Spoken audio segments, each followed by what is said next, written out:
বৈষম্য বিরোধী ছাত্র আন্দোলনের সময় সংঘটিত মানবতা বিরোধী অপরাধ, হত্যা, গণহত্যার অভিযোগে সাবেক প্রধানমন্ত্রী শেখ হাসিনা সহ ১০ জনের বিরুদ্ধে আন্তর্জাতিক অপরাধ ট্রাইব্যুনালে মামলা হয়েছে।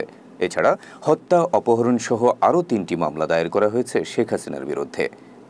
বৈষম্য বিরোধী ছাত্র আন্দোলনের সময় বিশেষ করে ১৫ জুলাই থেকে ৫ আগস্ট পর্যন্ত সংগঠিত হত্যা, গণহত্যা ও নির্যাতনের অভিযোগে সাবেক প্রধানমন্ত্রী শেখ হাসিনা সহ ১০ জনের বিরুদ্ধে মামলা করেন সুপ্রিম কোর্টের আইনজীবী গাজী এম.এইচ. তামিম।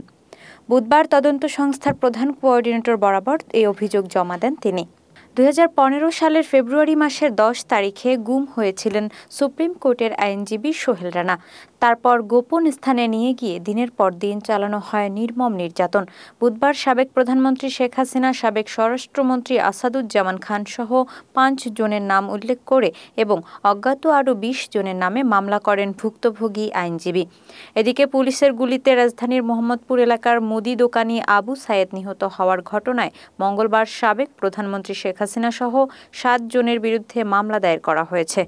বুধবার ঢাকার চিফ মেট্রোপলিটন ম্যাজিস্ট্রেট আদালতের ম্যাজিস্ট্রেট রাজেশ চৌধুরী অভিযোগটি মামলা হিসেবে গ্রহণ করার নির্দেশ দেন।